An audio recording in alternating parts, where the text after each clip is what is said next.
तो चक्रव्यूह में आखिरकार कौन फंसा, राहुल या फिर सरकार? बजट की आलोचना करते हुए राहुल गांधी ने संसद में बीजेपी पर भले ही चक्रव्यूह रचने के आरोप मढ़े हो, लेकिन राहुल गांधी ने सदन में दो गारंटी या यूं कहें कि चुनौतियां सरकार के सामने रखी। राहुल गांधी ने संसद के दरमियान जो कुछ कहा उस पर तो हम आएंगे, लेकिन जो चुनौतियां सरकार के सामने रखी हैं उसमें एक वादा किसानों से किया। कौन सा? एमएसपी वाला, न्यूनतम समर्थन मूल्य का कानून बनाने की बात एक बार फिर से राहुल गांधी ने दोहराई। लेकिन ये तस्वीर देख रहे हैं ना, यह बहुत महत्वपूर्ण है। ऐसा क्या हुआ? राहुल गांधी सदन में बोल रहे थे, तब वित्त मंत्री अपना सिर पकड़ रही थी और उसके बाद ये तस्वीरें वायरल होने लगी। मगर दूसरा वादा राहुल गांधी का बहुत महत्वपूर्ण था।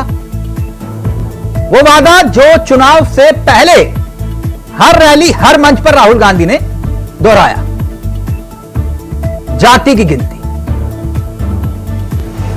ऐसे में सवाल यह कि क्या बतौर नेता प्रतिपक्ष, नेता विपक्ष, राहुल गांधी ने बजट में जो चर्चा चल रही थी बजट पर, उसके बहाने सरकार को जाति गणना के चक्रव्यूह में फंसाने की कोशिश की? क्या बीजेपी के आरोपों के मुताबिक बजट पर भाषण के दौरान राहुल गांधी ने असत्य और भ्रम फैलाने की कोशिश की?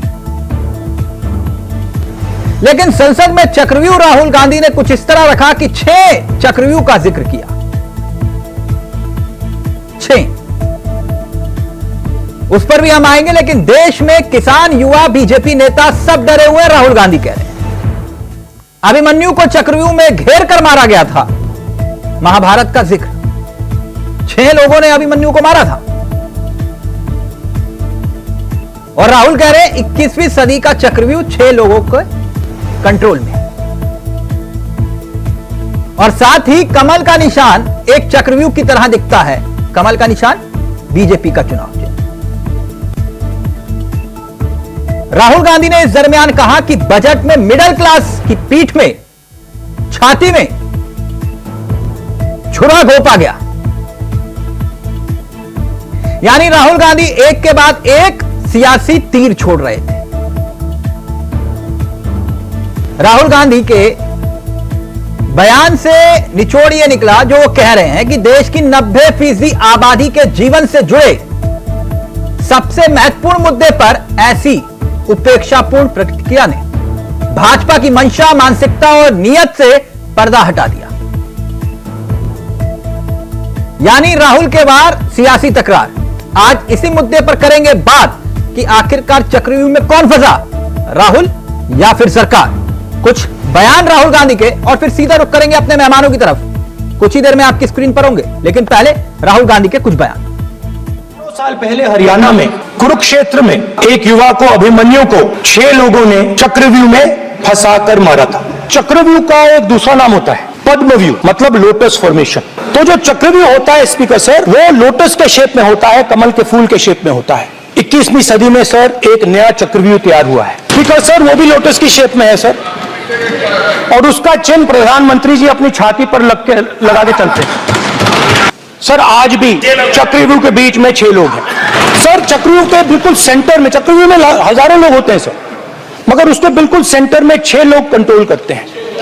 तो जैसे उस टाइम 6 लोग कंट्रोल करते थे, वैसे आज भी 6 लोग कंट्रोल कर रहे हैं चक्रव्यूह को। नरेंद्र मोदी जी, अमित शाह जी, मोहन भगवत जी, अजीत डोभाल जी, अंबानी और अदानी जी कंट्रोल कर रहे हैं। पहली बार सेना के जवानों को आपने अग्निवीर के चक्रव्यूह में फंसाया। इस बजट में अग्निवीरों के पेंशन के लिए 1 रुपया नहीं है।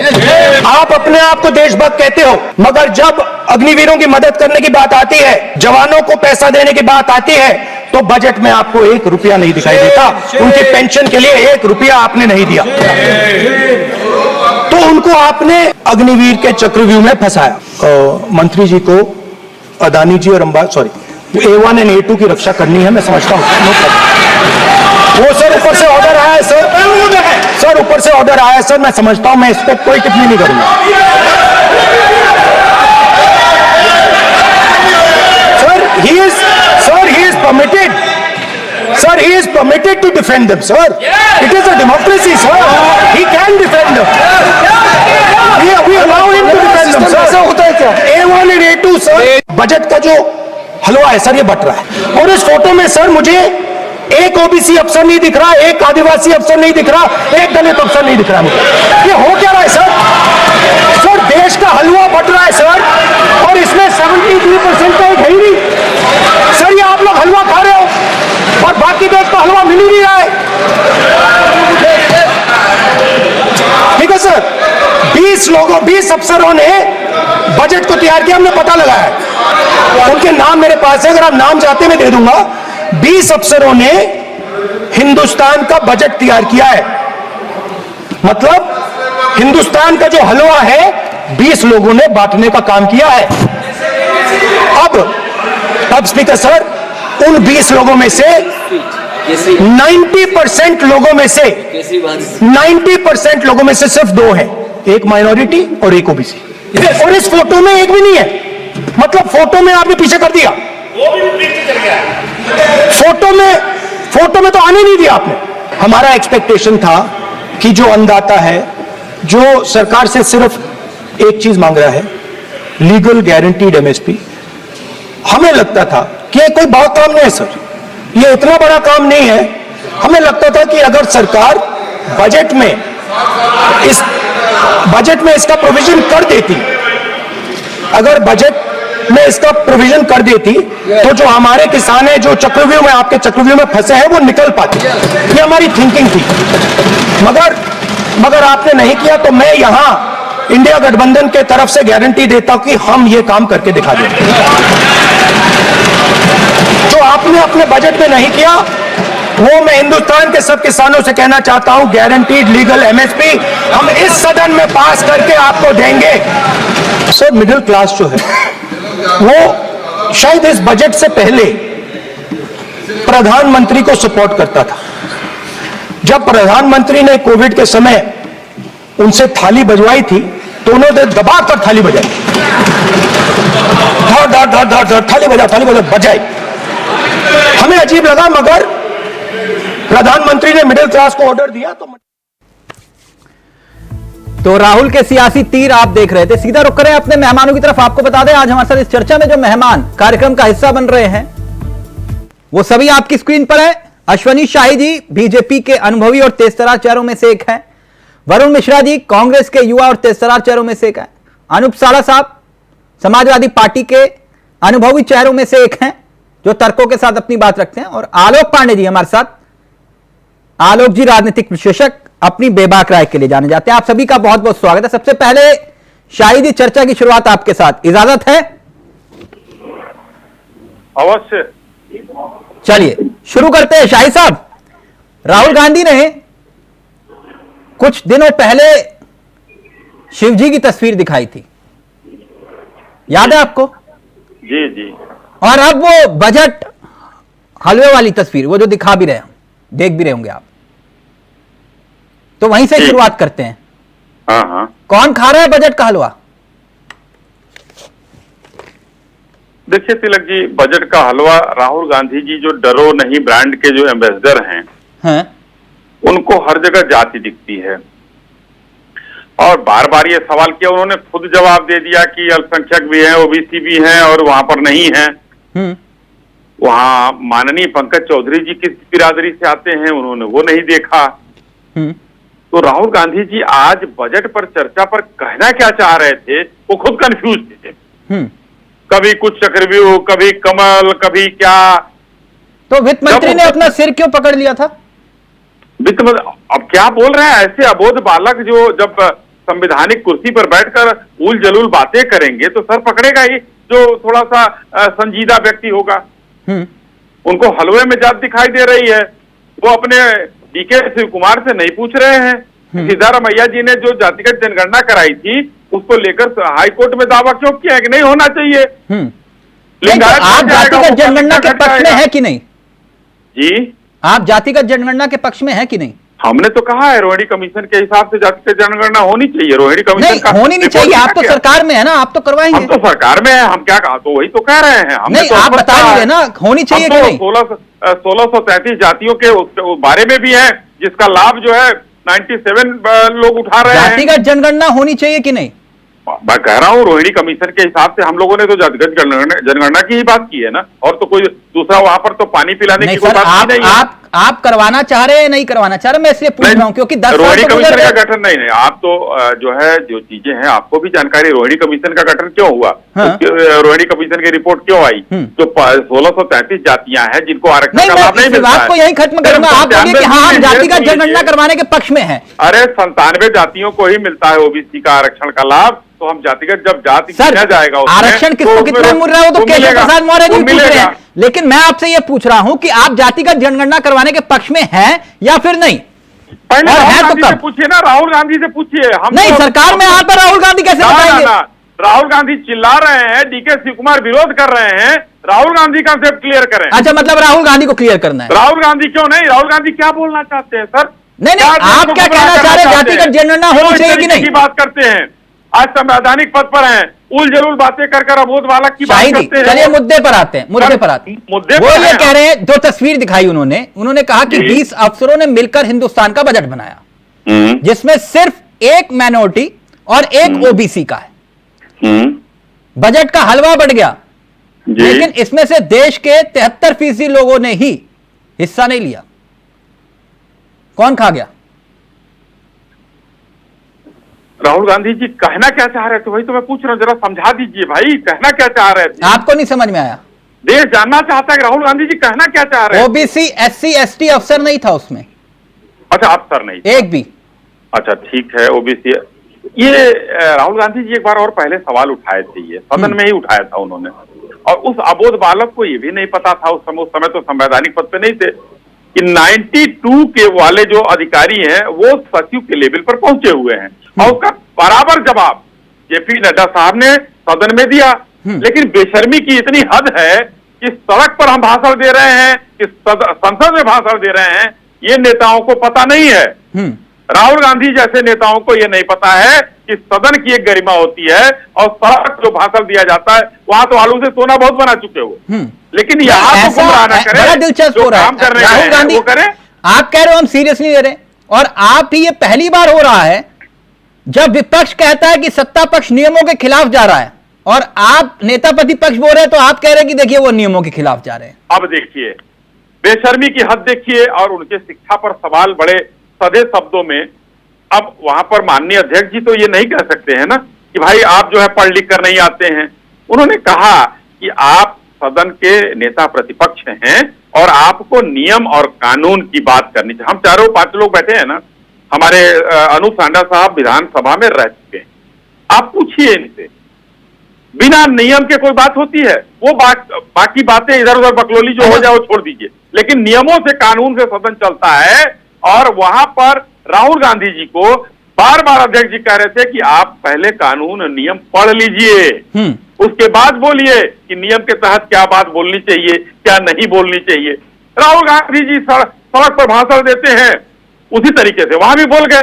उनको ये पता ही नहीं है, अभी तक वो आत्मसात नहीं कर पाए हैं कि मैं नेता विपक्ष का नेता हूं। वरुण जी, अब वरुण जी रहेंगे। ओके वरुण जी, सुना आपने? शाही जी कह रहे हैं कि नेता प्रतिपक्ष को यह नहीं मालूम कि वो नेता प्रतिपक्ष बन चुके हैं। सदन में दिया भाषण और सड़क पर दिया भाषण, दोनों में अंतर होता है। जी। आप नियमों के खिलाफ जा रहे हैं, और हलवा कौन खा रहा है उन्होंने बता दिया। देखिए, मैं शाही जी को ज्ञान थोड़ा कम है, मैं इनके ज्ञान को सलाम करता हूँ। और दूसरी बात, इन्होंने जहां से बात शुरू की थी, बात उस मुद्दे पर तो बात ही नहीं किया, सारा टाइम इन्होंने राहुल जी पर बात करी, राहुल जी के ज्ञान पर बात करी। इनको उनकी डिग्री नहीं पता, अपनी डिग्री के बारे में भगवान जाने क्या जानते हो। मैं ये कहना चाह रहा हूँ, बात कहाँ से शुरू हुई? बात शुरू हुई जातीय जनगणना से। जातीय जनगणना राहुल जी बात कर रहे हैं तो आपको क्यों मिर्चा लग रहा है भाई? आपके प्रधानमंत्री जी ने, मणिशंकर अय्यर जी ने एक बार उन्होंने कुछ कह दिया था चुनाव के दौरान, तो मोदी जी ने पूरे देश में ढिंडोरा पीट कर कहा कि मैं बैकवर्ड जाति से हूं, इसलिए मेरा अपमान हो रहा है। उस समय आपको याद नहीं आई कि कौन जाति की बात कर रहा है? जाति की बात सबसे ज्यादा कौन सी पार्टी करती है, और जातीयता को आत्मसात सबसे ज्यादा कौन सी पार्टी करती है? तब आपको नहीं याद आया। आपके बालक बुद्धि प्रधानमंत्री जी ने जब ये बात कही, 3 सदी के लोगों को एक साथ बनारस के घाट पर बैठाकर उनके आपस में चर्चा करा दी, उस समय आपको नहीं दिखा कि मंद बुद्धि वास्तव में कौन है? तो आपने आलू से सोना बनाने की बात की, आपको नहीं पता कि आपके प्रधानमंत्री ने सबसे पहले ये बात कही थी? आप कौवा कान रह गया वाली बात करते हैं, आपको मुद्दों की बात तो करनी नहीं है। राहुल जी ने बहुत जेन्युइन बात और बहुत महत्वपूर्ण बात उठाई है। उन्होंने कहा है कि देश का बजट सिर्फ 20 अफसर कैसे तय कर सकते हैं, और सही बात यह है कि जब तक इस देश को चलाने के प्रयास करेगा, जब तक आप कहना क्या चाह रहे हैं? वर्गों, एक मिनट मेरी बात पूरी हो जाने नहीं, आप कहना क्या चाह रहे हैं? आपने शाही जी को नहीं टोका, मुझे भी रुक जाइए, सुन लीजिए। ऐसा नहीं है, शाही जी को नहीं टोका, सवाल तो पूछा उनसे मैंने। मुझे पूरी बात कर लेने दीजिए, उसके बाद विक्टिम कार्ड मेरे साथ नहीं चलेगा वरुण जी। नहीं, आप मुझे मेरी बात पूरी करने दीजिए, उसके बाद आप चाहे जो कहेंगे मैं सुनूंगा। मैं ये कह रहा था, मुझे मुद्दे से मत भटकाइए प्लीज, एक मिनट मेरी बात सुनिए। महत्वपूर्ण मुद्दा है और बहुत बड़ी देश के सामने ये चर्चा है, तो मैं समझता हूँ ये चर्चा होनी चाहिए। घबराइए मत, मेरे होते हुए मुद्दे पे ही बात होगी। हाँ, इस बात का बड़ा संतोष रहता है, इसलिए मैं आपकी डिबेट में खुद आना चाहता हूँ और अपनी बात रखना चाहता हूँ। तो मैं जिस बात को कह रहा था, जिसको आपने बीच में इंटरप्ट किया था, मैं ये कह रहा था कि देश के बजट को जब तक आम जनता की राय से नहीं बनाया जाएगा, लोगों के सुझाव नहीं माने जाएंगे, आम जनता का ध्यान नहीं रखा जाएगा, किसानों का, नौजवानों का ध्यान नहीं रखा जाएगा, तब तक इस देश का बजट तैयार नहीं हो सकता। 20 लोग मिलकर ये तय नहीं करेंगे कि देश किस रास्ते पर जाएगा। कैसे बना बजट? देखिए ऐसा है ना, 56 बार वाली हिस्ट्री भी आपको पता होगी, सब पता होगा। बिना बना हम बीच में टोका नहीं, इसीलिए 56 बार ये देश बहुत तरक्की किया, इसीलिए 56 बार देश ने तरक्की की, और आज आप इस स्थिति में है कि मुझसे ये सवाल कर सके कि 56 साल में कैसे बजट बना। नहीं भैया, आपके मुद्दे पर सुनिए ना शाही जी, मैं तो पूरी बात सुना आपकी, मैं तो कहीं नहीं टोका आपको, सुनिए आप। मैं टोक नहीं रहा हूँ, क्षमा चाहता हूँ। थोड़ा सा सुनने का धैर्य रखिए, थोड़ा सा एकदम धैर्य है। हाँ तो सुनिए, किसानों की अनदेखी की गई, नौजवानों की अनदेखी की गई। राहुल जी यही बात तो कह रहे हैं, इस देश के बजट पर चर्चा करके बजट बनाने में क्या ऐतराज है आपको? नहीं वरुण जी, एक मिनट, आप जातिगत जनगणना की बात कर रहे थे, पहले वहीं पर ही आ जाते हैं, फिर अनुप साहब और मैं आलोक जी के पास जाऊंगा जी। आपने कहा हर मोहल्ले पर, हर चौराहे पर, हर रैली में कहा जातिगत जनगणना कराओ। हाँ बिल्कुल कहा, बिल्कुल कहा। जात पर ना पात पर, इंदिरा जी की बात पर मोहर लगेगी हाथ पर, किसने कहा था? देखिए बताइए। 2 बातें हैं, जात पर न पात पर, ये तो हम भी कहते हैं, हर चुनाव में कहते हैं मोहर नहीं, जात पर न पात पर, इंदिरा जी की बात पर मोहर लगेगी हाथ पर। हाँ, किसका नारा था? ये कांग्रेस का नारा था, आज भी है। हाँ। आपको नहीं ध्यान होगा, हम लोग हर मीटिंग में ये नारा लगवाते हैं। नहीं तो फिर एक तरफ कहते हो जातिगत जनगणना करवाओ, दूसरी तरफ कहते हो कि नारा लगाओ। नहीं देखिए, एक नारा ये भी तो है कि जिसकी जितनी भागीदारी उसकी उतनी हिस्सेदारी। नहीं, ये तो अभी बोल रहे हो आप। नहीं, ये नारा भी बहुत समय से चल रहा है तिलक भाई। आप नहीं, ये अपने हिसाब से सर, ये गरीबी हटाओ टाइप का नारा हो गया। ये मामला वो नहीं है। मैं इतना जानना चाह रहा हूं कि जब दादी जी कह रही थी कि जात पर ना बात पर, इंदिरा जी की बात पर मोहर लगेगी हाथ पर, तो राहुल गांधी ये कह रहे हैं जात पर और बात पर सिर्फ बात करो हाथ पर और मोहर दो हाथ पर। बिल्कुल, हम ये कहना चाहते हैं कि इस देश में चुनाव जाति के आधार पर नहीं होने चाहिए, लेकिन भागीदारी सबको, जिसकी जितनी हिस्सेदारी उसकी उतनी। जब सत्ता में थे तब ही नहीं याद आई? नहीं, बिल्कुल याद आई। और आप हमारे किसी भी काम में आप देख सकते हैं, हमारे जितने 56 बजट हुए आप देखिए, सबकी भागीदारी रही है। अब ये शाही जी का बजट है, ये कह रहे एक मिनट अनूप जी कैसे हैं आप? अनूप जी, ये आपका जो PDA है, पिछड़ा दलित अगड़ा, पिछड़ा दलित आदिवासी, पिछड़ा दलित आदि आबादी, कुछ भी ए में कहीं भी जोड़ लो, बड़ा सेट फॉर्मूला आपका। लेकिन ये अब PDA+B हो गया मामला।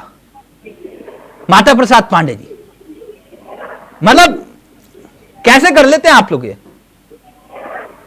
इसलिए कि समाजवादी विचारधारा जब जात की बात, PDA की बात करती है, तो जात से ज्यादा वो बात करती है विचारों की एक खासी।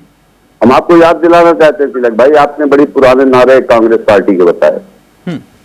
हमारे नेता डॉक्टर राम मनोहर लोहिया ने सबसे पहले हिंदुस्तान में नारा दिया था कि सोशिस्टों ने बांधी गांठ पिछले 24 साल। बिल्कुल। और उस नारे को बहुत जोर जोर से दोहराया था स्वर्गीय लोकबंधु राजनारायण ने और स्वर्गीय जनेश्वर मिश्रा जी। जनेश्वर मिश्रा जी भी सवर्ण से जाते थे और राजनारायण जी भी सवर्ण से जाते थे और डॉक्टर लोहिया भी सवर्ण से जाते थे। यहाँ सवाल है कि विचारधारा का, समाजवादी विचारधारा है, कहती है कि समाज के उन वर्गों को जिनको जाति व्यवस्था के षड्यंत्र के द्वारा 5000 सालों से उनके हक अधिकारों और संपत्ति से वंचित रखा गया, उनको आज विशेष अवसर के द्वारा उनका अधिकार दिलाने का प्रयास करना, यह समाजवादी विचारधारा का लक्ष्य है। इसलिए हमने पीडीए की बात की। और हमारे मित्र अश्विनी शाही जी अभी जब बड़ा अपना भाषण कर रहे थे, तो मुझे इनके भाषण और इनके संस्कार से, मैं इनको बहुत संस्कारी व्यक्ति मानता हूँ, हमारे मित्र भी हैं, मुझे बड़ा ताज्जुब हुआ जब इन्होंने देश के नेता प्रतिपक्ष को अबोध बालक बता दिया। एक अबोध बालक संसद में बोल रहा था और भाजपा के लोगों को इतनी दिल मिर्ची क्यों लग गई? एक अबोध बालक में तो कोई अबोध की बात नहीं होगी देश के हित की, आपको मिर्ची क्यों लग गई? यहां मैं सवाल उठाना चाहता हूं, जो बड़े जात पात के विरोधी बने हुए हैं, आज ही के दिन आप पता कर लीजिए, आपको जानकारी भी होगी, उत्तर प्रदेश में भारतीय जनता पार्टी ने पिछड़ा वर्ग प्रकोष्ठ की बैठक की है जी। क्यों पिछड़ा वर्ग प्रकोष्ठ की बैठक की है? इसका कोई जवाब है उसमें? तो जातियों के आधार पे आप भी बांटते और वो भी बांटते हैं। मैं जो बात कहना चाह रहा हूँ, मेरी बात पूरी हो जाने, आप जानते हैं मैं मुद्दे से भटकता नहीं जी। ये मैं ये बताना चाह रहा हूँ कि जो पर उपदेश कुशल बहुतेरे वाला सिद्धांत अश्विनी शाही जी लागू कर रहे हैं, उससे काम नहीं चलेगा। अगर इस पर हम ये सवाल कर लें कि देश में लेटरल भर्तियां जो आईएएस की हुई हैं, उसमें पीडीए के लोग कितने प्रतिशत आए हैं, इस पर अश्विनी शाही जी कुछ बता पाएंगे क्या? नहीं, वो शाही जी उत्तर दे देंगे अभी, लेकिन इतना तो बताइए सर, वो पीडीए का फार्मूला क्यों नहीं इंप्लीमेंट किया नेता प्रतिपक्ष में? देखिए, पीडीए के फार्मूले का मतलब ये नहीं, मैंने फिर कहा कि माता प्रसाद पांडे जी का संघर्ष पीडीए के हित में एक लंबा इतिहास रहा है। नहीं, वो तो आपकी बात सही है, इससे कोई दखल नहीं कर रहा है, फिर वो पीडीए वाला फार्मूला कहां गया? तिलक जी मेरी बात सुनिए, ये किसी भी दल का विशेषाधिकार है, उसके अध्यक्ष का और उसके विधायकों का विशेषाधिकार है कि अपना नेता किसको चुनता है। इसके ऊपर अगर कोई सवाल करता है और उससे हमारी पिछड़ी जातियों के प्रति, पीडीए के प्रति प्रतिबद्धता पर सवाल उठाता है, सर तो आप कहना चाहूंगा हलवे की तस्वीरें दिखाकर अफसरों के नाम गिनवा रहे हैं, लेकिन आप ये कह रहे हैं कि हमारा अधिकार बन जाता है कि नेता प्रतिपक्ष हम किसको चुने? आप जो भी व्यक्ति ये सवाल उठा रहा है, वो तो स्वयं चाहता है कि जातिवाद चले। पीडीए का मतलब क्या है कि किसी अन्य समाज को जहां उसकी योग्यता है वहां भी उसका कुछ नहीं मिलेगा। सर, योग्य व्यक्ति तो वहां पीडीए के फॉर्मूले में आपके पास होगा ना नेता प्रतिपक्ष के रूप में, कि नहीं था? मैंने कहा ना, ये हमारे नेता का और विधायकों का विशेषाधिकार है। माता प्रसाद पांडे जी के प्रति ज्यादा लोगों की थी, नेता की राय थी और उनका एक लंबा अनुभव। शाही जी, आलोक जी ने जो सवाल उठाया जल्दी से उसका उत्तर दीजिए, फिर मैं पूरा वक्त दूंगा आलोक जी को। बोलिए शाही जी। देखिए, जब से हमारी सरकार आई है, तब से जो है यूपीएससी और उसकी भर्तियों में जो अनिल यादव यहाँ पर किया करते थे, वो चीजें नहीं है। जो भर्तियां हुई हैं बड़ी निष्पक्ष हुई हैं। अनिल यादव लीक पे लीक हो रहे हैं, यूपीएससी की बात कर रहे हैं। अनूप जी, आप देखिए, हमको लग रहा है उस समय शायद आप विधायक थे, और कितनी बार जो है आपकी सरकार में पेपर लीक हुआ था, वो बताने की जरूरत नहीं है। उत्तर प्रदेश की बात कर रहा हूँ, मैं राजस्थान जा ही नहीं रहा हूँ, तो उस पेपर लीक को भी याद कर लिया कीजिए आप लोग थोड़ा सा। और एक और आपने बार बार बात की समाजवादी विचारधारा, और मैं बड़े स्पष्टता से पूछूंगा, एक वीडियो टेप जो है वायरल हो रहा है माता बाबा का ही, वो बड़ी अच्छी विचारधारा रखते हैं। मैं उसको खुलकर नहीं कहूंगा यहाँ, अब वो क्या है क्या नहीं है वो आपने भी सुना होगा, लेकिन इतनी अच्छी समाजवादी विचारधारा, आपकी तो ऐसी विचारधारा मैंने नहीं सुनी है कहीं। अब जो देश में इस तरीके की, मान लीजिए अखिलेश जी ने किया, पहला विश्वासघात चाचा के साथ किया। चाचा, हमको लग रहा मानसून ऑफर चाचा के लिए खुला है। मैंने एक दिन आपसे कहा था ना तिलक जी, आप बार बार खोद के पूछते रहे हमसे, मैंने बताया था कि विपक्ष का नेता जो है चुने जाने दीजिए, फिर मानसून ऑफर चाचा का चालू होगा। आप हमसे पूछते रहे, देखिए चाचा के लिए मानसून ऑफर है, भाई है। तिलक जी, चाचा कितनी बार, जल्दी से अनुज जी, जल्दी से प्लीज। चाचा कितनी बार सुधीर भाई के ये हो रही है कि हमारे यहाँ सुल्तानपुर में, हम जिस इलाके में रहते हैं, कहावत कही जाती है कि काजी जी का है डुबले शहर के अंदेशे से। हमारी पार्टी में चाचा क्या हुए क्या नहीं हुए, इससे शाही जी क्यों परेशान है? हम तो ये पूछ ले इनसे अगर कि आज माननीय मुख्यमंत्री के पिछड़ा वर्ग प्रकोष्ठ की बैठक में आने के पहले दोनों उप मुख्यमंत्री क्यों उठ के चले गए, तो हम तो नहीं इनसे पूछ रहे हैं। अरे दोनों उप मुख्यमंत्री छोड़ करके बैठक चले गए। पूछ नहीं रहे हैं आपसे, हम पूछ नहीं रहे हैं, हम तो खाली बता रहे हैं कि नहीं। शाही जी वो बता दीजिए उनको, एक मिनट शाही जी वो बता दीजिए। चलिए, वो डिप्टी सीएम दोनों चले गए, ये पिछड़ा वर्ग की बैठक थी ना? तो आप कह रहे हो जातियों के आधार पर सियासत नहीं हमारे करते? यहाँ प्रकोष्ठ बने हैं। अच्छा, तो प्रकोष्ठ जातियों के आधार पर बांट दिया आपने? सबका साथ सबका विकास की बात हम करते हैं, ठीक है, ये ओके। की बात नहीं करते हैं। ओके ओके ओके जी, ओके। अब आलोक जी रहेंगे, आलोक जी रहेंगे। आलोक जी, राहुल के बाहर सियासी तकरार और शुरू हुई नई सियासी महाभारत, सभी किरदार गिना दिए, शकुनी से लेकर करण तक सदन में। क्या मायने हैं इन तीनों के? अब देखिए, एक तो राहुल जी कह रहे हैं कि अभिमन्यु तो हम मानने वाले हजारों थे। ये 140 करोड़ जो जनता जो मालिक होती है उसको कोई सरकार परेशान कर सकती है? जनता उखाड़ गई थी, अगर इतना परेशान किया था तो जनता ने सबसे बड़ी पार्टी बना के भेजा, 240 सीटें दी।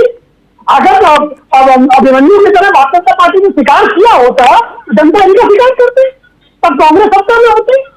पहली बात। दूसरी बात, अगर बात महाभारत की लड़ा है तो चीर हरण तो इंदिरा गांधी ने किया था, भारत का राष्ट्र संविधान का हत्या की थी राष्ट्र संविधान की इंदिरा गांधी ने। इंदिरा गांधी के ज्यादा भारत के संविधान को, भारत के संविधान को शिक्षकों का कत्ल राजीव गांधी ने जब कहा था बड़ा भ्रष्ट जिसका आपको भूकंप कहता वगैरह वगैरह, क्या किया शिक्षकों की करने में खुदा छोड़ दिया था। ये कांग्रेस पार्टी कह रही है अभिमन्यु की बात गलत नहीं है, गलत नहीं है। ये तो सब इस तरह से बात करता है सर गांधी जी, राहुल गांधी को जिस तरह से राहुल गांधी बात करते हैं, महाभारत अभिमन्यु। क्या बुरा लगा राहुल गांधी के बयान में आपको आलोक जी? आप बताइए, द्रौपदी का अगर चीज राहुल इंदिरा गांधी की कभी से किया था? जब ये कहते हैं सदन में अदानी और अंबानी, आप ये कह रहे हैं कि संविधान का चीरहरण हुआ था तो पाकिस्तान के 2 टुकड़े किसने किए थे? पाकिस्तान के 2 टुकड़े करना यही घटना या संविधान का चीरहरण कराना? नहीं, मैं आपसे पूछ रहा हूँ। मैं बताता हूँ, मैं 18 किसी का मदद कर दूं, आप किसको क्षमा लेंगे? इनसे महिला पाकिस्तान के 2 टुकड़े कर देती तो हत्या करने की बात क्या करें? लेकिन जो मुद्दे राहुल गांधी छू रहे थे, क्या वो गलत थे?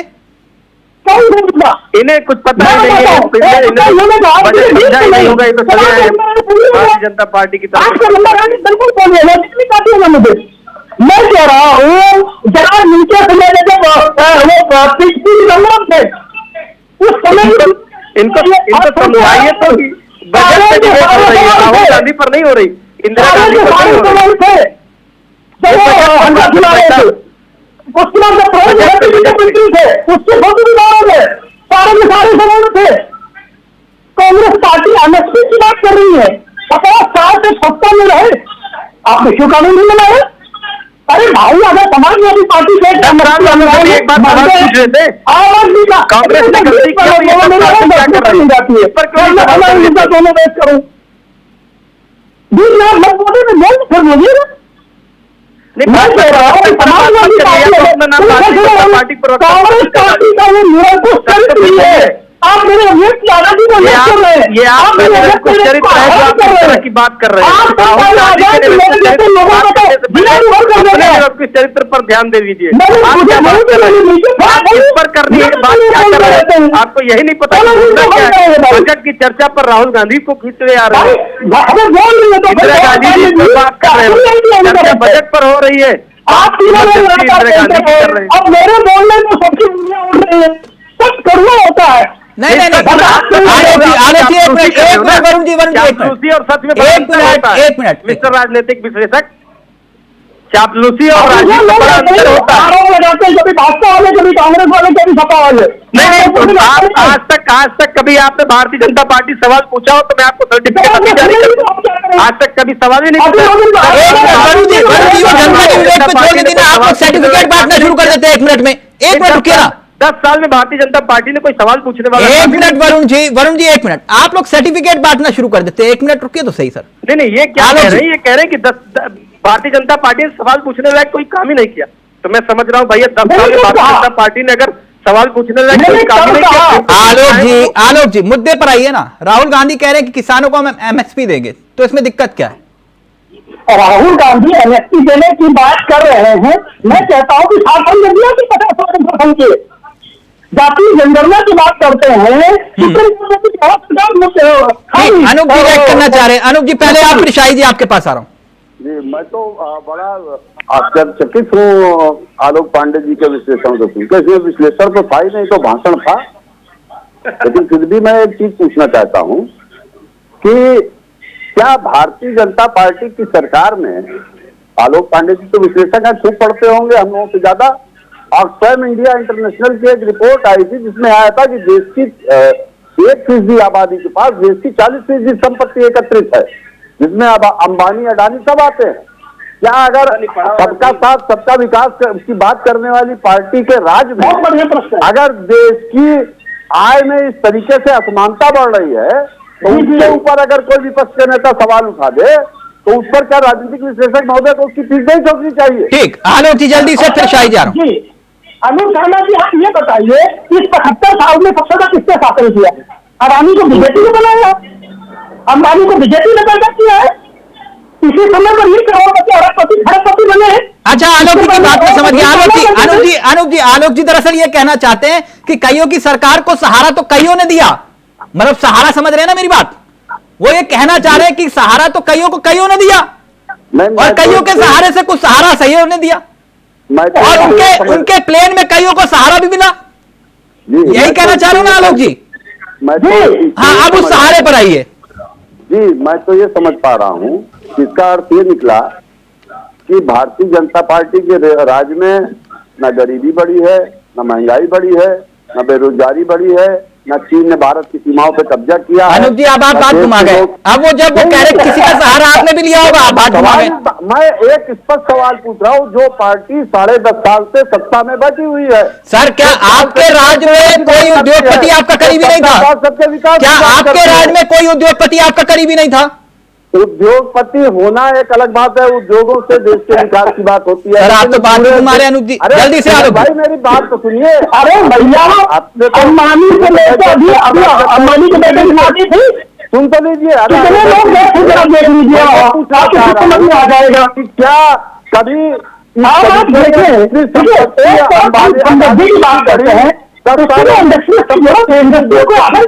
70 साल में बढ़ी थी क्या? कोई नहीं, जितने बड़े गरीबी को दूर कर देंगे, आप उसे बात होती है, रोजगार को क्रिएट कर देंगे। अगर आप रोजगार नहीं देंगे, एक मिनट, अब मुद्दे पर आइए ना सर, मुद्दे पर आइए। ठीक है सर, कौन किसकी शादी में जा रहा है उसमें क्या आलोक जी आपको लेना देना? वो पर्सनल अपना मामला है, जाने दीजिए। कोई किसी की शादी में जा रहा है, मिला होता तो आलोक भी जाते वहां। हाँ, अगर अनुप जी का मन करेगा वो जाएंगे। नहीं करते उसमें तो शायद नहीं, ठीक है, वो राजनीतिक मंच अलग होते हैं। ठीक है आलोक भाई। अश्वनी जी, जिनके घर शीशे के होते हैं दूसरों पत्थर नहीं फेंकते आलोक भाई। अरे मेरे दरवाजे हैं, शीशा आई नहीं हमारे इसमें, लकड़ी के लगे आता ही था। अच्छा चलिए, बहुत अच्छी बात, बहुत अच्छी बात। आप नहीं ठीक है साहब, शीशे मत लगवाइए, शीशे मत लगवाइए, कोई बात नहीं, शीशे है भी महंगे थोड़े। शाही जी, देखिए, शाही जी एक बात बताइए जी। राहुल गांधी जो बात कह रहे थे, क्योंकि बजट पे ही चर्चा हो रही थी, अगर शिक्षा के क्षेत्र में बजट कम हो जाए और नेता प्रतिपक्ष मुद्दा उठाए तो इसमें गलत क्या है? एकदम गलत नहीं है। अगर वो ये कह रहे हैं कि दलित आदिवासी एक भी नहीं बजट बनाने वालों में, इसलिए जातिगत जनगणना जरूरत है, तो यह सुनकर देश की वित्त मंत्री हंसी क्यों? राहुल गांधी मजाक कर रहे थे क्या? नहीं, मैं बहुत संजीदा जो है उनका, अनूप जी ने कहा तो इनकी बात को मैं गंभीरता से ले रहा हूं। चलिए, राहुल गांधी जी संवैधानिक पद पे हैं तो उनको अबोध बालक नहीं कहूंगा, मगर जो आज उनका भाषण हुआ, फिलहाल वो अपरिपक्व की तरह इसलिए बोल रहे थे कि मैं 3-4 मुद्दे उठाऊंगा। आपने जो सवाल किया उसका जवाब भी उसी में आ जाएगा। मैंने 92 वाली बात की और जेपी नड्डा साहब वाली बात की कि कौन अधिकारी किस पद पर है और कब से हमारी सरकार है, कब के कौन अधिकारी कहाँ हैं, ये सबको पता है। बार बार राहुल गांधी जी को बताकर जो है अपने को बहुत वो ज्ञानी बताने की आवश्यकता नहीं है। राहुल गांधी जी को देश जानता है। राहुल गांधी जी ने अग्निवीर का मुद्दा उठाया, राहुल गांधी जी ने जातीय जनगणना का मुद्दा उठाया, राहुल गांधी जी ने हलवा का मुद्दा उठाया। हलवे के मुद्दे में उनको जो अपने खुद कह रहे हैं कि अल्पसंख्यक भी है और वो भी है, इसका मतलब 56 साल तक सारे ओबीसी और सारे वही बनाते थे। उसके पहले जो है ब्राह्मण ठाकुर और किसी की वो नहीं थी वहां की, वो लोग बनाते थे। और राहुल गांधी जी पूरा देश के पूरे जनमानस के साथ इकट्ठा करते थे, संवाद करते थे पूरे देश में, और वहां से कि बजट में क्या आज भी होता है। राहुल जी को ये शायद नहीं पता है, आज भी हर क्षेत्र के लोगों से राय ली जाती है और बजट में अनुशंसा लोग करते हैं, चाहे फिक्की के लोग हो गए, चाहे हंसी क्यों वित्त मंत्री। अब इस तरीके से मैं फिर वही कहूंगा, अनूप जी को बुरा लग जाएगा, क्षमा चाहता हूं अनूप जी, अबोध बालक के सवाल पर क्यों, इसलिए तो राहुल गांधी मजाक कर रहे थे जाति के नियमन की बात करके। एकदम वो जमहूरी वाली बात में जवाब तो आ जाने दीजिए सर, थोड़ा सा धैर्य रखिए। अग्निवीर पर उन्होंने बात किया, अग्निवीर उन्होंने पढ़ा ही नहीं। एक नेता प्रतिपक्ष होने के नाते वो मांग कर सकते हैं कि अग्निवीर को पेंशन दिया जाए। जब अग्निवीर योजना में पेंशन का जिक्र ही नहीं है तो बजट में अग्निवीर में पेंशन की बात कैसे आएगी?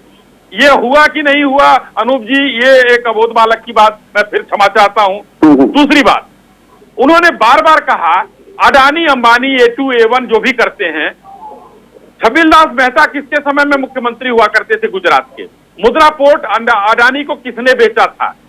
दिल्ली का जो एयरपोर्ट है GMR आज भी वो चलाता है, हम लोग आज 20-25 साल से दिल्ली जाते हैं, किसने बेचा?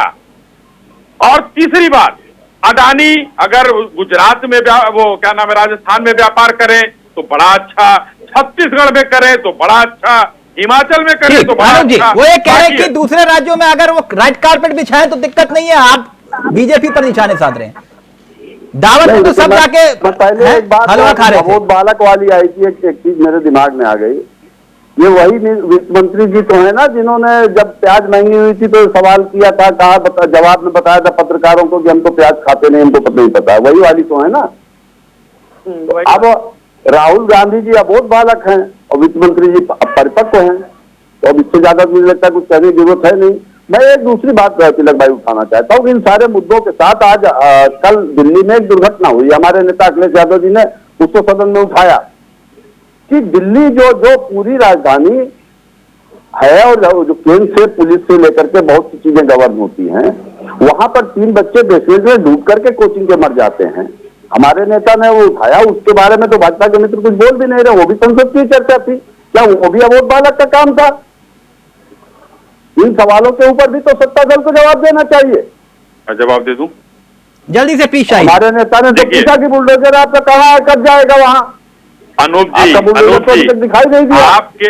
देखिए अनूप जी, आप माननीय विधायक रहे हैं और आपके ही और हमारे भाई धर्मेंद्र यादव जी की भतीजी उसमें एक थी जो आपके राष्ट्रीय प्रवक्ता हैं।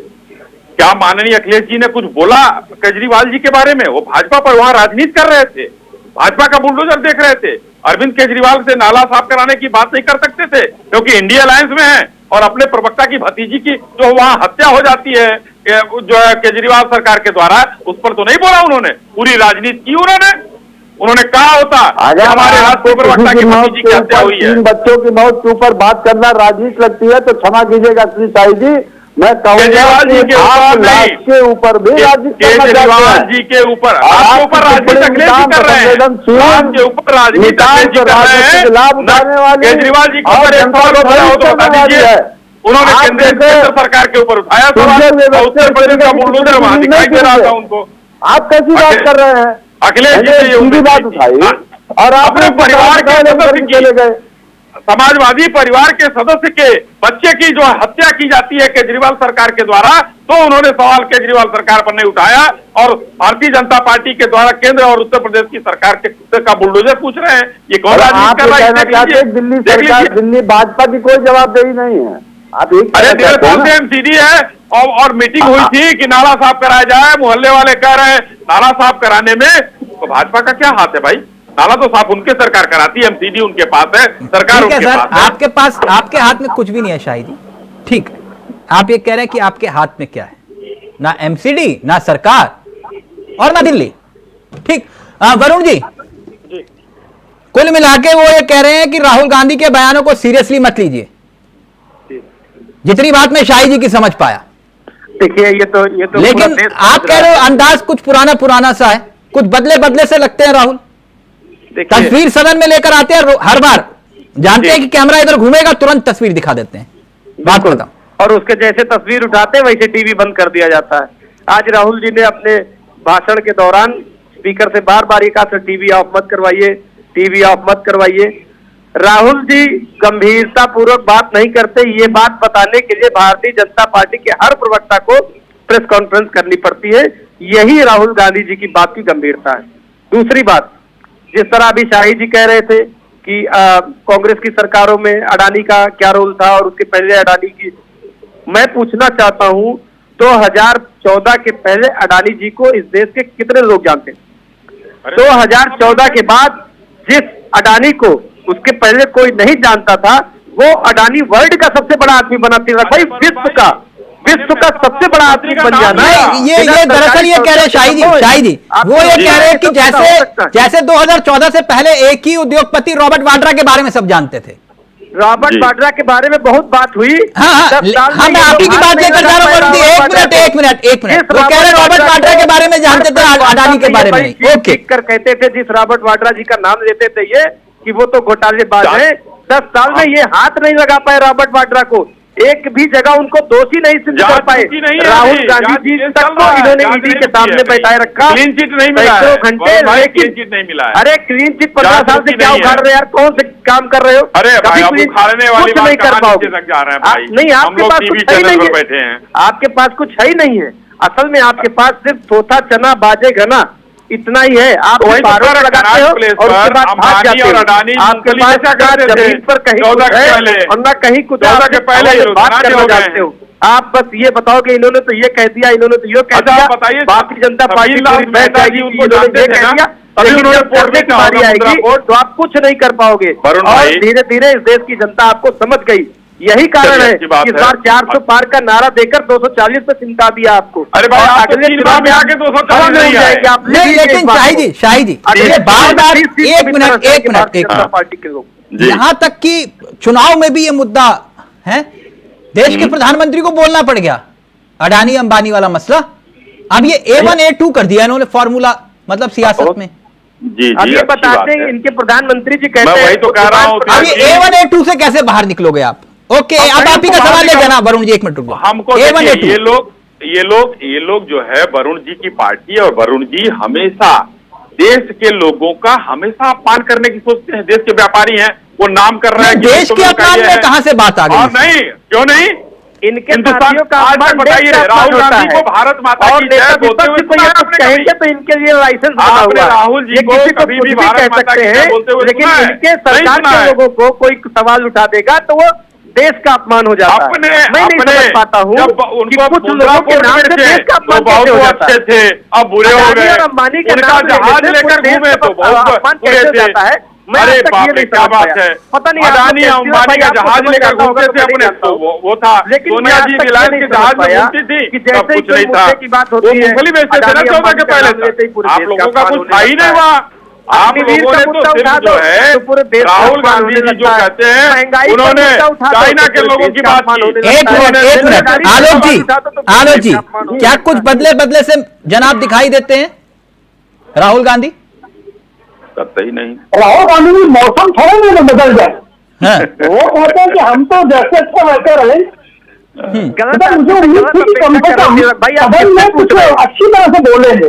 जो उन्होंने मुद्दा उठाया ठीक है, आपने चुनाव को उठा लिया सदन में। आप ये कह रहे एक मिनट आलोक जी, आप ये कह रहे कि वो बदले से नहीं है। एक मिनट वरुण जी, एक मिनट। ऐसे कह दो ठीक है, जो ये 99 तक पहुंचे तो फिर इनका नेता कौन था? राहुल गांधी है। तो फिर वैसे जैसे यूक्रेन में अगर वो बदले नहीं तो फिर 99 तक कैसे पहुंच गए? सर यूक्रेन में एक राष्ट्रपति चुना था कुछ साल पहले, कोई कमेडियन था। क्या हालत हुई यूक्रेन की? अब ये देखिए उस देश के लोग आज तक उस यूक्रेनी नेता को चुनने में बात कैसे करते हैं? मैं जो कह रहा हूँ, इनको सीधे बीजेपी का प्रवक्ता क्यों नहीं घोषित कर देते? अनूप जी रिएक्ट करना चाह रहे हैं, अनूप जी कुछ कह रहे हैं। एक मिनट वरुण जी, अनूप जी का ऑडियो रहेगा। एक मिनट फिर शाही जी के पास आ रहा हूं। अनूप जी बोलिए, क्या कहना चाह रहे हैं? अनूप जी का ऑडियो प्लीज पीसीआर। उन्होंने यूक्रेन के राष्ट्रपति की बात की, उनको कॉमेडियन बताया। वो पेशे से कुछ भी हो, 2 साल से युद्ध चल रहा है, यूक्रेन के हजारों लाखों लोग मारे जा चुके हैं और ये मजाक उड़ा रहे हैं यूक्रेन अपनी बहादुरी से। अपनी अस्मिता के लिए लड़ रहा है। इनको किस तरीके के लोग आ जाते हैं डिबेट पे? आप मतलब बोलने का मतलब कुछ भी बोलेंगे। नहीं आलोक जी, पंजाब के मुख्यमंत्री के तौर पर भगवंत मान को चुना ना जनता ने, अरे देश तो आप जरा देश का क्यों अपमान कर रहे हैं? तो देश के प्रधानमंत्री है। नहीं, जरा देश का अपमान हो गया तो ये इस देश का प्रधानमंत्री बना हुआ है और आपको मजाक लगती है ये बात? नहीं वरुण जी प्लीज व्यक्तिगत नहीं होना है। देखा करिए ना, कॉमेडी सबसे ज्यादा कौन करता है? इस देश का प्रधानमंत्री करता है, तालियां बजा बजा कर। हिम्मत हो तो उसको बोल दीजिए आप। वरुण जी प्लीज व्यक्तिगत नहीं, व्यक्तिगत नहीं, व्यक्तिगत। मैंने यूक्रेन से क्या प्रधानमंत्री को मीडियम लोग कहने लगे, हिंदी बात नहीं आता जिससे इतिहास में क्या है ये तय करेंगे यूक्रेन के राष्ट्रपति ने यूक्रेन के साथ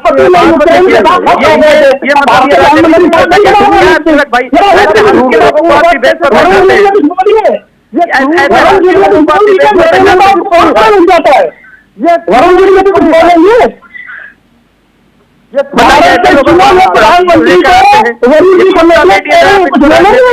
बना लेते हैं। एक मिनट प्लीज, मुद्दे पर ये कॉमेडी कर रहे हैं। मुद्दों पे रहिए ना सर, मुद्दों पे रहिए। आलोक जी प्लीज, आलोक जी कॉमेडियन है, इसको आप ले आते हैं डिबेट में। अश्वनी शाही जी और अनुप जी रहेंगे। एक मिनट सर प्लीज, डिबेट को डीले मत करिए। मैं एक बात जानना चाह रहा था अश्वनी जी, अगर जैसे कि मैंने आपसे पूछा कि नेता प्रतिपक्ष कह रहे हैं कि भाई आप बजट लेकर आए और बजट में आपने शिक्षा का बजट ही कम कर दिया, जी। ये तो सत्य है ना? नहीं है, लेकिन पूरी बात सुन लीजिए, पूरी बात। जो उन्होंने कहा वो सत्य है, लेकिन क्या हुआ वो सत्य नहीं है। अच्छा, जो कहा वो सत्य है लेकिन क्या हुआ वो सत्य नहीं है। सत्य बता दीजिएगा आप। एक मिनट सवाल ले लीजिए, सवाल ले लीजिए। जी जी। आरोप यह है कि देश में, बड़ी गंभीरता से सुनिएगा, बड़ा गंभीर सवाल है जी। देश में साल 2014 से 2020 के बीच में करीब 88,000 सरकारी स्कूल बंद हो गए। यह विपक्ष का आरोप है कि 88,000 सरकारी स्कूल बंद हुए और देश में पिछले 10 साल में 70 पेपर लीक हुए ना शाही जी? जी। तो इसमें कौन सी बात गलत है? नहीं, आप कई चीजों को एक साथ मिला रहे हैं। मैं शिक्षा पर ही हूं, शिक्षा पर नहीं, शिक्षा पर आप रहे हैं। शिक्षा का बड़ा वाइड रेंज है। पहले मानव संसाधन विकास मंत्रालय हुआ करता था, शिक्षा का बड़ा रेंज है। लेकिन मैं बताना चाहता हूं कि राहुल जी आज बजट पर बोल रहे थे और राहुल जी को उस बजट का ज्ञान नहीं है, बजट नहीं पढ़े थे। शिक्षा विभाग का, अरे सुन लीजिए ना कि मैं शांत हो जाऊं। नहीं शाही जी, आप ही को बोलना है। शिक्षा का बजट 31% पिछले बजट से बढ़ाया गया है। कैसे? राहुल गांधी, आप देख लीजिए ना कैसे। क्या आप भी पढ़े लिखे हैं, हमने भी चर्चा की है, 20 चर्चा कर चुका हूं बजट वाले दिन से। 31% बढ़ाया गया है और कैसे कह रहे हैं कम कर दिया गया है? जरा बता दें। ये 6 महीने का बजट है, अभी अंतरिम बजट आया था, तो आप देख लीजिए बजट को, आप चेक कर लीजिए एक बार। तो यानी आप कह रहे राहुल गांधी झूठ बोल रहे, बजट कम नहीं हुआ शिक्षा विभाग? राहुल गांधी जी पूरी अफवाह फैला रहे हैं। बजट आप भी पढ़ लीजिएगा। 30 या और ये भी झूठ है कि 88,000 स्कूल बंद हुए, सरकारी स्कूल 2014 से 21 के। सरकारी स्कूल बंद हुए हैं, उसके क्या कारण है? ये कारण कोई बताया किसी ने? क्या कारण है? हाँ वही तो पूछ रहे हैं कि उन्होंने कारण। मैं पूछ रहा हूं आपसे क्यों बंद? और ये डेटा उनके पास कहां से आया, कितने स्कूल बंद हुए? नहीं, आपके पास हो तो आप दीजिए डेटा। हम पूछ रहे हैं ना। नहीं, मैं आपसे पूछ रहा हूं ना, अगर वो झूठ बोल रहे हैं तो आपके पास डेटा तो होगा ना कि 88,000 स्कूल बंद नहीं हुए। अभी जातीय जनगणना पर मैंने बात नहीं, जाति की जनगणना बाद में सर, पहले मेरी बात सुनिए ना, मेरी बात सुन लीजिए। देखिए ऐसे नहीं चलेगा तिलक जी, आपका एजेंडा नहीं चलेगा कि आप जो पूछेंगे। मेरा एजेंडा सर, मैं आपसे सरकार में आप सवाल पूछ रहा हूं, आपसे आप कह रहे हैं मैं एजेंडा चला रहा हूं। हम जवाब दे रहे हैं ना अभी सर। मैं एजेंडा, ये एजेंडा हुआ सरकार से सवाल पूछना। ये एजेंडा ये है कि शिक्षा की बात आप कर रहे हैं, तो मुझे तो जवाब तो देने दीजिएगा। मैंने कहा कि बजट बढ़ा है, राहुल गांधी जी को नहीं पता है ना, तो अग्निवीर के बारे में पढ़ा है उन्होंने। अग्निवीर के बारे में उनको मांग करनी चाहिए, न कि बजट में पूछना चाहिए। तो 10 साल में 70 पेपर लीक हुए कि नहीं? हाँ, और उस पर भी आ रहा हूँ। इस 70 पेपर लीक में 10 साल में जो है पायलट साहब किसके विरोध में उतरे थे, जरा एक बार ये भी बता दीजिए कि कितने पेपर वहां लीक हुए थे? पेपर लीक हुआ था, उसको उन्होंने गिना नहीं। नहीं तो फिर देश के शिक्षा मंत्री ने गिना नहीं इसको? और उसके बाद, अरे सुन लीजिए ना, उसके बाद जब हम अभी 7.5 साल से अभी यहाँ हैं, तो 2.5 साल ये भी लगा लीजिए। अनुप जी की सरकार थी यहाँ, उसमें कितने पेपर लीक हुए थे? उस 70 में वो भी जोड़ लें वो। हिमाचल में कितने लीक पेपर हुए, लीक हुआ कि पश्चिम नहीं? बंगाल में, अरे मैं तो कह तो रहा हूँ कि लीक हुए, तो मैं जगह हुए ना, बता दे रहा हूँ। आप ही तो कह रहे हो सर 70 साल में, 7 साल में कोई पेपर लीक नहीं हुआ। अनसुना क्यों कर रहे हैं? अनसुना मत करिए, अनसुना मत करिए। देखिए अभी ये चीज आई थी, किसी राज्य के सरकारों ने लिख के दिया था क्या? कांग्रेस की सरकारों ने, चाहे दिल्ली सरकार ने कोविड में लिख के दिया था। अनुज जी पहले आप, फिर वरुण जी, और फिर उसके बाद आलोक पांडे जी आप। जरा बताइए अनुज जी बोलिए। तिलक जी स्थिति है, मैं तो सुनकर के सिंह जी की बात को अचंभित हूँ। मतलब इस सरकार में आप भी जानते हो CUT का रिजल्ट 1 महीने लगभग देर से आया, छात्र इंतजार कर रहे हैं। ये सरकार की घबराहट है, ये NTA की हालत है। नीट जैसी परीक्षा जिसके साथ कभी ऐसा नहीं हुआ, उसका पेपर लीक, उसमें तमाम घोटाले हुए। और अश्विनी शाही जी कह रहे हैं शिक्षा का बजट 31% बढ़ा दिया गया। अनुज जी आपके राज्य में कभी पेपर लीक नहीं हुआ? नहीं, देखिए सवाल है कि जब एक चीज पूरा एक सिलसिला बन जाए, इस सरकार में आप मुझे बता दीजिए, या इसमें तो ये सूची बनानी है सर, आप तो ये कहेंगे ना कि हमने उदाहरण के तौर पर इस राज्य में, आप मुझे बताइए ना किस राज्य में ऐसा हुआ जहां पे पेपर लीक नहीं हुआ? मैं बता रहा हूं, मैं कहना चाह रहा हूं, मेरी बात समझने को कीजिए। इसमें आप हमको 4-5 परीक्षाएं ऐसी बताइए जिसके पेपर लीक ना हुए उत्तर प्रदेश में। हमारी सरकार में तो आप 1-2 बताएंगे। सर ये बीमारी उत्तर प्रदेश तक सीमित नहीं है ना, बता दें। इस वायरस ने पूरे देश को अपनी चपेट में ले रखा है। अगर आपके पास कोई वैक्सीनेशन है तो बताइए, मैं बोलूंगा शाही साहब को। हमारे पास शाही साहब के मुफ्त का वैक्सीनेशन कोई काम इसलिए नहीं करेगा कि इनकी सरकार ने तो उत्तर प्रदेश में पेपर लीक के सबसे बड़े घोटालेबाज को विधायक बना करके रखा अपने सहयोगी दल। किसके सिंबल से सर वो चुनाव लड़ा? एक मिनट चाहिए। नहीं, सुभाष पात्रे किसके सहयोग से विधायक बने? नहीं, सवाल है कैंडिडेट किसके थे वो? मैं कह रहा हूँ कि है किस पार्टी ने किसको समर्थन? सर पार्टी आदेश आपका पालन किसी और ने किया, चस्पा कर दीजिए बीजेपी पर। मैं कह रहा हूँ मैं ये कहना चाह रहा हूँ कि बीजेपी तो चाल चरित्र और चेहरा वाली पार्टी है। सर आप जिनका नाम ले रहे हो लेकर के बैठे हैं, और इसकी सरकार किसके आदेश पर उस व्यक्ति को टिकट मिला था, बस इतना बता दीजिए। किसके आदेश पर उस व्यक्ति को टिकट मिला, यही बता दीजिए सर। अब ये तो ओम प्रकाश राजभर जी बताएंगे, हम उन्होंने बता दिया अखिलेश यादव के आदेश से। अब ओम प्रकाश राजभर जी तो आप उनके लिए भी कह रहे थे, अब्बास अंसारी के लिए भी। सर यही तो बात हुई। ओम प्रकाश तो शिक्षा के क्षेत्र में माफिया तंत्र को किसने पनपाया, फिर वो आपसे बेहतर कौन जाने? नहीं तो मैं तो कह रहा हूँ ना कि ओम प्रकाश जी तो कुछ भी बोल सकते हैं। ठीक, आलोक पांडे जी पहले आप, फिर वरुण जी फाइनल कमेंट आपका। जी आलोक जी, शिक्षा के मामले में ये सियासी हलवा जो है ना, बड़ा दिलचस्प बन चुका है, इतना तय है। देखिए जी तो शिक्षा की बात बता दूं, देखिए चाहे जितना पेपर लीक होता रहा पहले, लेकिन जो सत्तारूढ़ दल है ये तो कहते कि हम दूसरे से बेहतर है, तो जो सत्तारूढ़ दल हम खुद वही पेपर लीक रोक लेती। इस मामले में जो सत्तारूढ़ दल है मैं उसको कतई माफी नहीं देगा। उसकी एक फंडामेंटल ड्यूटी है कि कम से कम अब से पेपर लीक ना हो। पिछले समय में क्या होता रहा उससे क्या दिक्कत है? पिछले समय में गवर्नर जो सपा के शासनकाल में, तो आप ये कहते नहीं छूट जाते ना कि तब भी खराब है। सपा के शासनकाल में मेरे गांव में 2 घंटे लाइट आती थी, अब तो आपके शासनकाल में 16 घंटे आती, तो क्यों 16 घंटे दे रहे? उसको 2 घंटे कर दीजिए। तो आप सपा के शासनकाल में पेपर लीक हुए, राजस्थान में पेपर लीक हुए, खोल के भाषण ये मुद्दा है कि नहीं आलोक पांडे जी?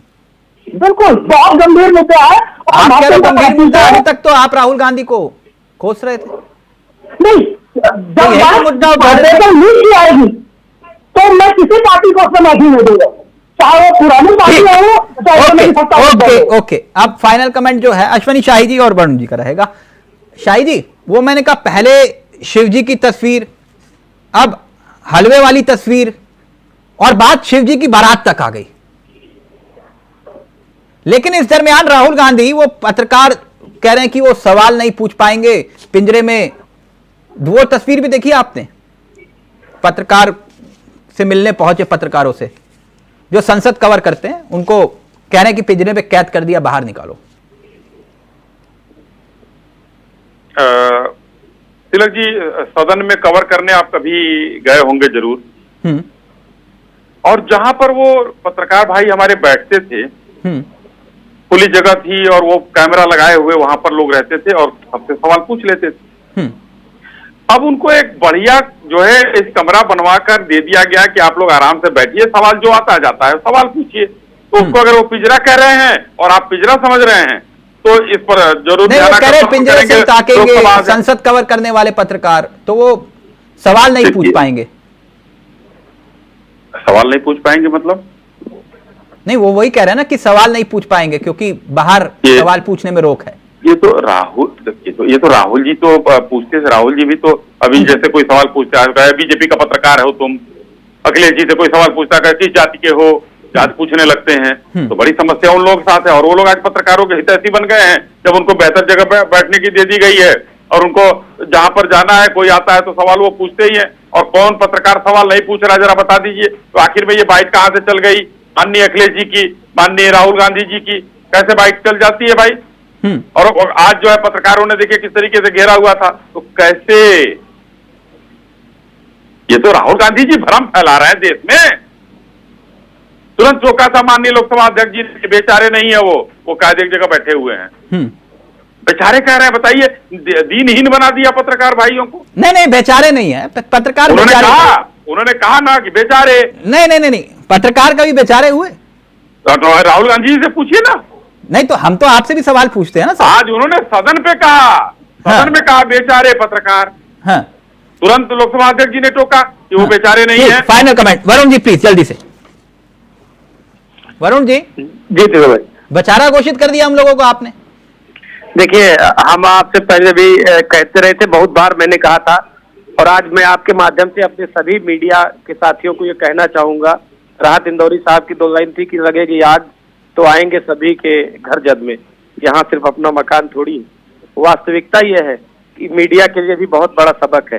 जिस तरह से मीडिया को सीमित कर दिया गया है संसद भवन के एक दायरे में कि आप इससे आगे नहीं आएंगे, आप इसके आगे सवाल नहीं पूछेंगे, आप इस गैलरी में नहीं जाएंगे, आप उस गैलरी में नहीं जाएंगे। हिंदुस्तान के इतिहास में ऐसा कभी नहीं हुआ।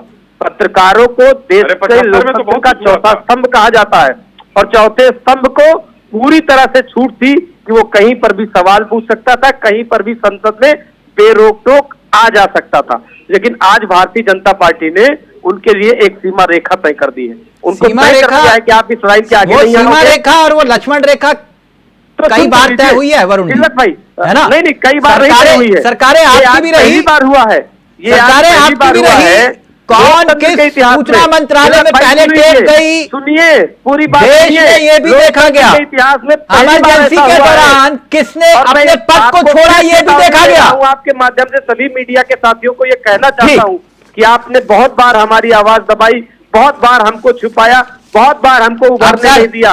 लेकिन ये सच है वरुण जी, वरुण जी, लोकतंत्र में आपका ऑडियो नीचे करने की इजाजत है, यहाँ पे भी विक्टिम कार्ड खेलोगे? भी आते हैं, समय नहीं है आता है वरुण जी, समय नहीं है मेरे पास। मैं समझता हूँ वरुण जी, पत्रकारों को पूरी छूट देनी चाहिए, वरुण जी अपना सवाल पूछ सकते हैं। वरुण जी अब कार्यक्रम खत्म कर दूं, वरना बाद में बोलोगे कि म्यूट कर दिया।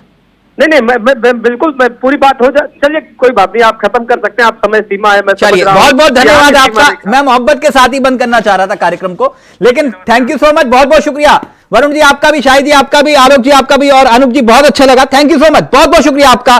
तो फिलहाल चक्रव्यूह रच दिया गया है, लेकिन अब इस चक्रव्यूह में कौन फंसा, सरकार या फिर राहुल, ये एक यक्ष प्रश्न है। नमस्कार, जय हिंद, जय भारत। सर आज भी चक्रव्यूह के बीच में 6 लोग हैं सर। चक्रव्यूह के बिल्कुल सेंटर में, चक्रव्यूह में हजारों लोग होते हैं सर, मगर उसके बिल्कुल सेंटर में 6 लोग कंट्रोल करते हैं। तो जैसे उस टाइम 6 लोग कंट्रोल करते थे, वैसे आज भी 6 लोग कंट्रोल कर रहे हैं चक्रव्यूह को। नरेंद्र मोदी जी, अमित शाह जी, मोहन भगवत जी, अजीत डोभाल जी, अंबानी और अदानी जी कंट्रोल कर रहे हैं।